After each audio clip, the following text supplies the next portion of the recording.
recording in progress. So good afternoon, everyone. Thank you for being here today. My name is Amanda Miller, and I want to welcome you to the Leadership Northern Colorado Leadership Moment, today featuring Roy Otto. I want to thank everyone for being here and taking time to participate this afternoon. For those of you who aren't available to join us today, we will have this available as a resource for you later to catch up on this discussion with Roy Otto. I want to recognize our sponsors, and I will do a quick screen share just to thank them. We want to recognize Canvas Credit Union and thank them for their support of Leadership Northern Colorado and these leadership moments. We also want to thank our committee members for the time that they invest into this program. So thank you for those of you on the committee. If you want to take a second and wave, thank you for your role and making sure all the details come together to make this program successful. A few quick reminders: if you can please stay on mute during today's interview, that would be wonderful. And we encourage you to ask questions, but we ask that you ask those questions in chat. Tanya and I will be monitoring chat, and so we can pass your questions along to Roy here at the end of our conversation. I do want to encourage you to mark your calendar for the next leadership moment. That will be on Tuesday, December 14th at 3:30. So we ask that you save the date. We will be featuring speaker Mayor Jenny Arndt. She is the mayor of Fort Collins. We ask that you save the date. I will drop the registration link into the chat box so that you can grab that and plug it into your calendar. So I'm now going to turn it over to Dawn. Dawn will introduce our speaker, and thanks so much, Dawn. Yeah, I just don't want to look at my face the whole time. Okay. Good afternoon, everybody. It's so nice to see all of you, and I'm really excited to talk to Roy. I haven't talked to you for a while, and it'll be interesting to find out about your new gig. So a little bit about Roy Otto. He's born and raised in Colorado. He graduated from Greeley West High School in 1983, graduated from CSU in 1987, and then got his master's degree from the University of South Florida in 1991. Most recently, Roy served as the city manager of Greeley, a position that he recently left after 16 years to take on the new role of Director of Development for the Weld Trust NCMC Foundation. So we'll learn more about that as we go, but I have a little list of questions for Roy, and thanks for being here, Roy. So we'll just get started and roll into the first question, if that's okay. Let's get with it. All right. So what characteristics or skills do you think all leaders should possess? I think that's a great question, and one I've thought about numerous times. I guess the first thing is I'd like to talk a little bit about what I think leadership is at the end of the day. And a lot of people have equated, including myself, when I first decided that I wanted to be a city manager when I was in the 8th grade, that leadership is all about position. But over 30 plus some odd years of working in various roles in local government, now in the philanthropic sector, I've come to learn that leadership really is not about role or position. It's really about a heart set attitude. It's about influence at the end of the day. And then when I start thinking about our ability to influence, that means anybody and everybody is a potential, sorry, we just have a phone call coming in now, and I've told them to call me later. But in my brand new office, and I'm trying to learn all the equipment in this office. So getting back to the issue of influence, influence can either be positive or negative, and it can come from anybody. Our children can influence us. Obviously, as parents, we should be working to influence our kids. So it reminded me of a situation when I was doing some conflict resolution training with somebody who talks about the issue of a gun, and is a gun good or bad? And it's neither. It's the operator of the gun. It's the heart set of the operator of the gun that's important. That then leads me to then, when you're asking what are some of those characteristics of leaders and what they should possess, at the end of the day, I think it's an ability to love. And my basis for that is then going to scripture, and we hear it all at weddings and things along those lines, but can we be patient? And quite frankly, that's a challenge that I've had as a leader at times, not to be very patient. And then it's rather challenging to realize when I'm not being patient that I might not be leading as well, and I might not be loving those I'm trying to influence if I'm not being patient. Love is kind. Can we have a heart set of, as we are trying to influence others, to make sure that we're doing so by being kind? A lot of times leaders can get into positions of it's all about them. They're very boastful about their accomplishments and trying to get people to come along in that standpoint. But the good book says you shouldn't be boastful. You shouldn't be envious of what others have and the like. And you definitely shouldn't be proud. So those are elements that I think of. It honors others. It doesn't dishonor others. So how do you go about honoring those that you would come into contact with and try to influence? It's definitely not self-seeking. I think there are a lot of leaders in the world today that are self-seeking, and people can smell that out pretty quickly. And I think that has started to give leadership maybe a bad name. I find it interesting when it says that love is not easily angered.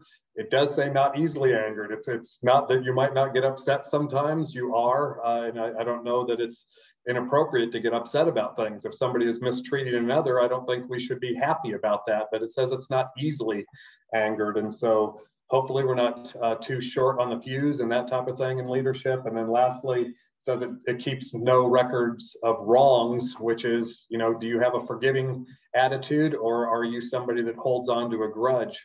I think at the end of the day, if a leader is founded and has a strong foundation in love, you're probably going to have a pretty successful leader.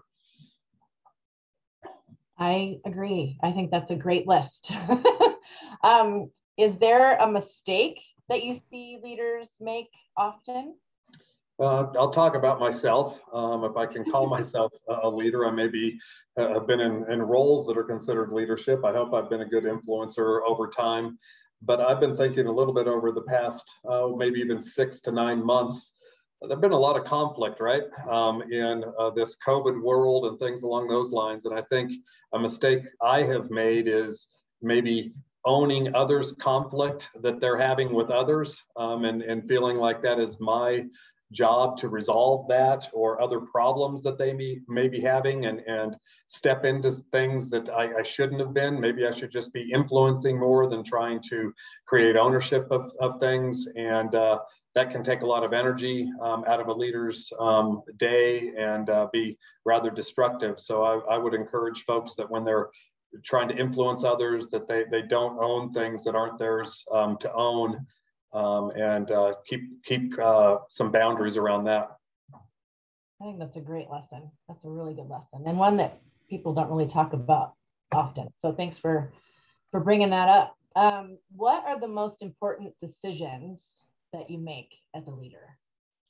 I think the most important and challenging decisions are always really revolving around people. It's not so much programs, budgets, things along those lines. Those are important things, but it's ultimately about people, because we don't accomplish anything without other people. I firmly believe that we were created to be in relationship with others, and therefore, how we handle those people decisions are the most, difficult, challenging, and important.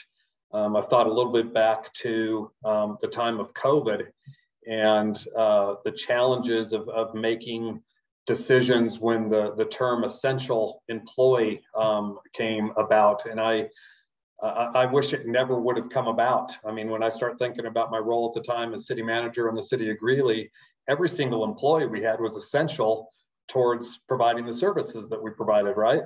But there are some that could be done remotely and some that couldn't. So a police officer can't Zoom patrol the streets of Greeley, Colorado. So they had to go into work on a daily basis. But we may have had folks in our budget and accounting divisions that could be doing that. But the most troublesome situation was early on when the various COVID regulations existed that wouldn't even allow us to do certain services, say in recreation and the like, with people like that then we ultimately made a decision to furlough because we couldn't even provide work for them to do. And then they're having this weight of, wow, we're super non-essential because, you know, they're furloughing us. And the interesting aspect, and thinking about the interest of those folks, I thought that it was just political shenanigans that was being thrown around, that people who were being put on furlough or being laid off during COVID would be paid potentially more to be furloughed or laid off than if they were actually working. And when I talked with our HR director at the time, that wasn't political shenanigans, so to speak, it was really true. We were in a position of basically saying, wow, these folks cannot work for us right now. If I let them just have a vacation while others are working, that could create conflict amongst the organization. And candidly, I'm doing a disservice to them because they could have more money in their pocket if we kept them furloughed until the end of that initial bonus time frame that would have been, I think, August of 2020, if I'm remembering correctly. And so we made a decision to do that, but that was a very difficult decision to make because I knew it impacted roughly 80 people that were very concerned for their jobs, and to try to communicate with them well was a challenge, and to keep the team together as a whole was very much a challenge. And I'm sure other folks in roles that supervised or led people were struggling with some of the same things. But in short, it's always those decisions about people that I think are the most important. And you've sort of answered this next question, but maybe expound on it a little bit. You know, what's the biggest challenge that you face as a leader? You know, maybe it's, you know, another example with COVID and how you had a lot on your plate for sure. And maybe talk a little bit about some of those, you know, in addition to the furloughing and other things, were there other big challenges that came up for you as a leader? Well, a big challenge, I think, for all leadership is this question: when is it time for a leader to move on? And so that is something that I wrestled with. My wife, probably upwards of 2 years ago, folks have said, Roy, what's the one thing that led you to resign your position in the city of Greeley? Both Darren and I, example, 16 to 17 years, both of us, we came on, Darren is city manager or former city manager in Fort Collins, for those of you who don't know. But you start wrestling with the average tenure of a city manager is really more in the range of 5 to 7 years max. And both of us more than doubled that. And I started wrestling with, when is it time for a leader to move on so that there can be new voice, maybe new ideas generated and things along those lines. And for anybody who knows me, they know I love the community of Greeley, Colorado. I love the city of Greeley as an organization, but I was starting to believe that maybe it was time for me to move on and look for something new in the later part of my career, but also to allow there to be a new leadership voice. And I think all leaders need to be paying attention to that. There might be a shelf life on your own leadership. Be humble enough to recognize that. I wrestled with it. I'll be frank with you. I mean, there's things that maybe were ended up being a little bit more self-seeking, everywhere from the title itself and recognition that you get for that, the salary that you earn, and things to that extent. But I felt like it was time to move away from that, allow the city to have new leadership, but it also allowed me to move into a great new organization here in the Weld Trust and to take over the role of development for the trust, as well as the Northern Colorado NCMC Foundation, and quite frankly, continue some of the work that we had started in the city. So I felt like that was a good time to move on. And I think all leaders need to be thinking about that. Yeah, that's rough. Can be hard, like you said, when the ego gets involved, We all have it. Ego by itself isn't a bad thing. I mean, right. The good Lord made us all as individuals, and I hope we're happy with who we are. We're trying to better ourselves and that type of thing. But at times, it can become all-encompassing, and I felt like maybe I was going in that area. But I also lost a lot of passion for it. If anybody knows me, they would say Roy Otto is a pretty passionate individual, and I started noticing that maybe I wasn't as passionate for the role as I was before, and that started making me feel like maybe that is a trigger towards there's something else out there for me. So talk a little bit about that. So you mentioned in answering the first question, influence is important to have as a leader, an important skill to have. And so how are you able with this new role at the Weld Trust to, take some of that influence that you had and, certainly your great love for the city of Greeley? How are you able to kind of funnel those two skills into your new role? And what does that look like? Well, I mean, a lot of it is about relationships. After being in Greeley, actually 22 years, because I was able to come back home as assistant city manager before I became city manager. So I've served, Greeley for 22 years. This organization is an incredible organization. One of my favorite events every year was the government section, when all the city managers would get together and we'd be in a panel discussion. And so spent a lot of time making some contacts throughout Northern Colorado. And I consider Northern Colorado to be my home, and I've built some friendships and relationships. So it's continuing to influence and work in that regard with those folks on the priorities of the Weld Trust and NCMC Foundation. And so they are trying to improve issues of healthcare and education in all of Weld County. And I'm very excited about that, to be able to work outside of Greeley as well. And Don is aware of this, but some of the things that we worked on with the city and a program that we called Achieving Community Excellence ultimately gave rise to some education efforts with District 6 in Greeley, that then gave rise to a stipend or a scholarship program called Bright Futures for all of Weld County. And I get to be involved now in raising more resources and making sure that folks understand that they can make contributions to Bright Futures and receive money off of their property taxes and other taxes at the state and the federal level as well. And they've been a small staff for a long period of time, and in some fashion I'm joining that staff, and so use some skills to communicate with businesses and parents and others in all of Weld County to try to make sure that we keep growing that endowment. I'm looking forward to it. That's awesome. I think there's a direct link there between what you used to do and what you do now. Yeah, sure. It was neat, because when the passion was kind of waning for maybe some of the day-to-day details of what you do in municipal government, there definitely had always been a passion for what I just talked about. And I feel incredibly fortunate to be able to step into that and feel that energy come back into me again. And I'm looking forward to sharing that with others. That's awesome. So kind of changing tact a little bit here. What is your favorite book, or who's your favorite leader? Yeah. And what did you learn from said book or said leader?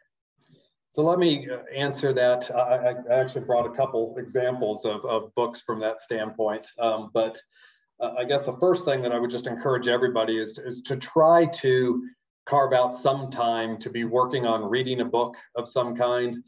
Maybe even challenge yourselves sometimes to read a book on something that you think you might disagree with, and challenge yourself to find out whether or not you do disagree with it, and if so, why. But there have been times when I've read a book that I thought I was going to disagree with what the author said, and found out I agreed with that more than anything. I don't read a lot of fiction. Maybe I should relax and do that, but I tend to focus on leadership books and things like that. I also think podcasts are interesting in a neat way. Quite frankly, you might be driving around to a meeting or something to that extent, and be able to listen to a podcast on an interesting subject is good. But I had a good friend of mine, after I resigned from the city and I was going to take a little bit of time off before I started something new. And he said, "Roy, I need you to read a book," and I'm going to hold it up here. But it is called The Relentless Elimination of Hurry. And it's written by a gentleman by the name of John Mark Comer, C-O-M-E-R. And when I talked about the issue of patience and things to that extent, it was really a good read. And I read it really, really fast to get over it. And get through it really quick. Okay, maybe I slowed down and I spent, a time reading a chapter and then just thinking about it for a little while. But some simple little examples for me on maybe how to slow the pace down some so I can be paying attention, listening better. I think when you're doing that, you're a better influencer. Here's just one kind of interesting example. So are you one of those that when you're driving and you're coming to a stop sign and you see that there's, or a stoplight, that there's a truck in one lane and not in another one, do you do your best at the last minute to get into the lane that doesn't have the truck because it's going to take a while for the truck to get going? Just go ahead and go slow behind the truck for a while, maybe. And so I'm trying to do some of those practical examples that was from that book. I talked about influence before. I would commend a book to you that's called Leadership is Dead, How Influence is Reviving It, by author Jeremy Kubicek, Kubicek. And I really think the premise of this book is that leadership is seen by so many now about getting power and control and wielding for self-interest that folks are turning away from thinking that leadership is good. And this book really helps kind of reset that. And then the last series of books that I would encourage people to look at are called Habitudes. They are images that form leadership habits and attitudes. And I came across the author of these, Dr. Tim Elmore. He's down in Atlanta, Georgia, through some of the leadership work development that we've done when I was city manager. But they talk about images are a way that people learn significantly. And one of my favorite images is in this book. I don't know that folks are going to be able to see it very well, but it's called the velvet covered brick. And so there's a picture here of a velvet colored brick. And let me read to you what this talks about. Good leaders possess both strength and sensitivity. They are tough and tender. They are soft on the outside, relational, but firm as a brick on the inside, principle centered, Because they are emotionally secure, they're able to handle confrontation and conflict in a healthy way. And then it goes in talking about that more and asks some questions about that to apply to your own life. And I've found that these books are not only challenging to us and growing our leadership skills, but you can also use them to communicate well. When I was in the city of Greeley, we came up with a habitude for each one of the elements of our mission statement. And then we also created one on the subject of leadership, and that we shared with School District 6 when we were coming alongside the school district and helping a new superintendent take over there. Just a great communication tool, and I think all the work that Dr. Elmore does is pretty phenomenal. So those would be 3 books that I would encourage folks to read. That's awesome. And I think, I'm not looking at the chat, but I think they've been added to the chat. So folks check there. So the last question was not on your list that we sent you. A little fun bonus question. What was your first job as a kid? I was an asshole. You were a what? I was an asshole, an administrative services officer, and all the people said, "Hey, Roy, you're an asshole." So thank you very much. And some would say I still am, even to this day. But the rollout of college was, it was an entry-level management position with the city of St. Petersburg, Florida. I was in the administrative office of the Deputy City Manager of Public Works. We oversaw 7 different operating departments, ranging from an airport and a port to a sanitation department. Ironically, here's my auto trash can. When we were working on, we had our own, there's a company in North Carolina that's actually auto industries, and they make these trash cans, and I got a demo, and I put my pins and stuff in it. It always comes along with me. But it was my job to help administer the operations of all those departments, and that's what I got my start at in the public sector, if you will. Nice. Thanks for sharing. That's great. I do think there are some questions in the chat. Tanya, do you want to go ahead and ask those, or? Sure. Yep, I've got one here. And this comes from Becca, who says, "Hi, Roy. I remember you speaking to the work of Brene Brown. How has her work influenced how you lead?" Vulnerability at the end of the day, and to embrace that. When I was reading the elements of, this statement here, because they're emotionally secure. Folks, I'll be the first to admit to you, I'm not always emotionally secure. And when I'm not, I am not as loving as I should be. And reading Brene Brown and the like has helped me to come to terms with the fact that I am a flawed human being, and that's fine. That doesn't make me bad. I just think she's an individual that really is awesome at understanding the human heart, and she brings a lot of peace to me when I read what she has, or maybe listen to a TED Talk when she's talking along those lines. She's phenomenal. I agree, for sure. I love Brene Brown. And she has a podcast. I don't know if anybody knows that, but she does. She has a couple, actually. I have another question. So you went from, city manager, which is a big, high-profile job, Yep. to not saying that your new job is not high profile or important, but it's sort of a step different. Yeah, absolutely. So how are you handling that transition, and what does that look like? Well, I started yesterday and I came back again today. So there you go. I've made one step in a positive direction from that. It candidly is something that I was really looking forward to. I am concerned about the discourse that goes on in the public square in this day and age, and I didn't want to deal with that from that standpoint any longer. I'll be very, very honest with you in that regard. So I do not feel the need to be at the tip of the spear, so to speak, at a CEO position overseeing a large organization. I've done that. I think I was successful in doing that. I just want to focus at this point in my life of just being a servant and do anything I can to serve. And it wasn't that I was not doing that and being the city manager, but in this instance, I just think there's maybe certain worries and responsibilities that I don't have to burden any longer. And I think that's a big part of why my wife was telling me it was time to move on. She's concerned about my health. She's had a dad who had a heart attack, and I think she was concerned that that was the direction I was going with the level of stress associated with the job, and was looking for something that maybe allowed me to serve well, but with a little less stress, and hopefully this role will allow me to do that. Awesome. Well, thank you so much, Roy, for joining us today. Appreciate your time. Yeah, it's been great. Yeah, great and I have just a few closing items before we thank everyone. Roy, I do want to extend a thank you from Leadership Northern Colorado. You have always said yes and been the first to support the program. Speaking with the classes over the years, as you mentioned at the City Managers panel. You've also served as a keynote for our orientation, and we look forward to plugging you into the program in other ways as we move forward into the 2022 program. So thank you for all that you've done to support Leadership Northern Colorado. We appreciate you taking the time for the interview today.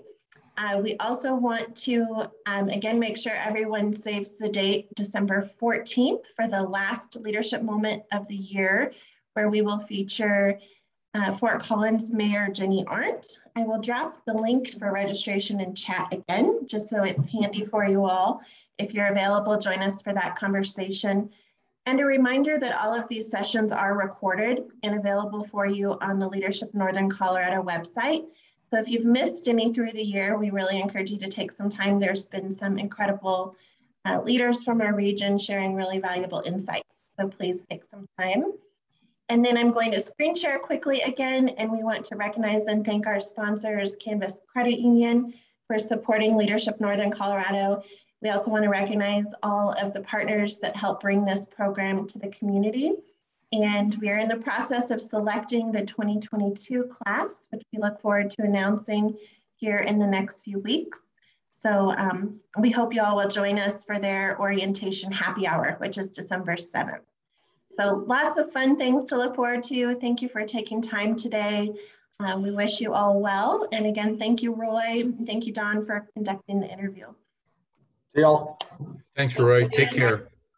See everybody.